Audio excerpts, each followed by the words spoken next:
Joining me now is Ritesh Kotak, tech and cybersecurity expert. Ritesh, thank you very much for joining us. Good morning. Thank you for having me. Looking at this story, looking at so many stories like this, online misinformation is on the rise.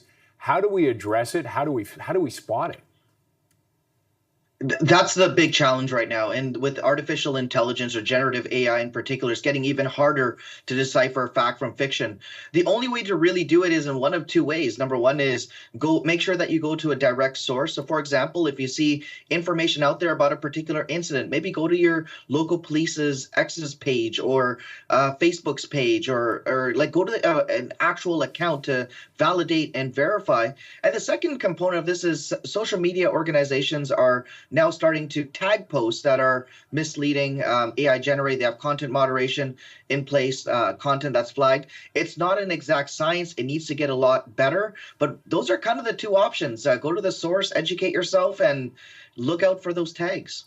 And those, when they're tagging it, like Facebook and things like that, what are they using to identify? How are they identifying fake? So there's multiple ways of doing this. I think the most obvious one would be the fact that they actually have an army of people that are content moderators that are going through user-generated tagged content.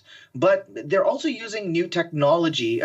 We're talking about how AI could be weaponized against a population, but it could also be used to protect a population as well. And a lot of these social media companies are investing billions of dollars on AI tools to identify misleading information, identify information that's been manipulated or generated via AI, but it's not an exact science. And I always say it's kind of like whack-a-mole. You figure out two ways to protect yourself and four new ways pop up.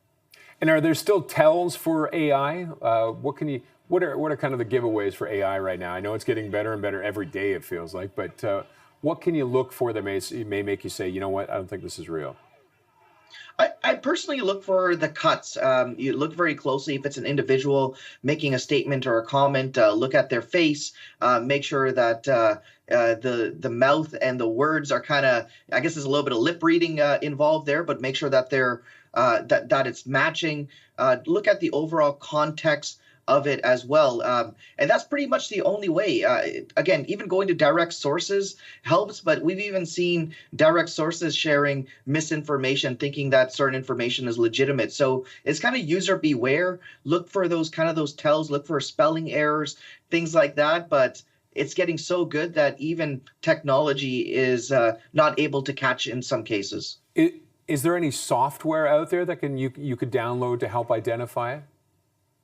There are AI kind of generated software that essentially tries to tag if AI was used, whether it be in pictures or in videos or in text. We see this a lot in the educational space to detect fraudulent or people that are plagiarizing. So we do see this type of technology in place, but at a consumer level, especially when it comes to social media or getting messages on messaging apps and text messages as well, it is very difficult. And really a piece of software that does it all and identifies when things are misleading and AI generated just really doesn't exist at the moment. Not yet, though.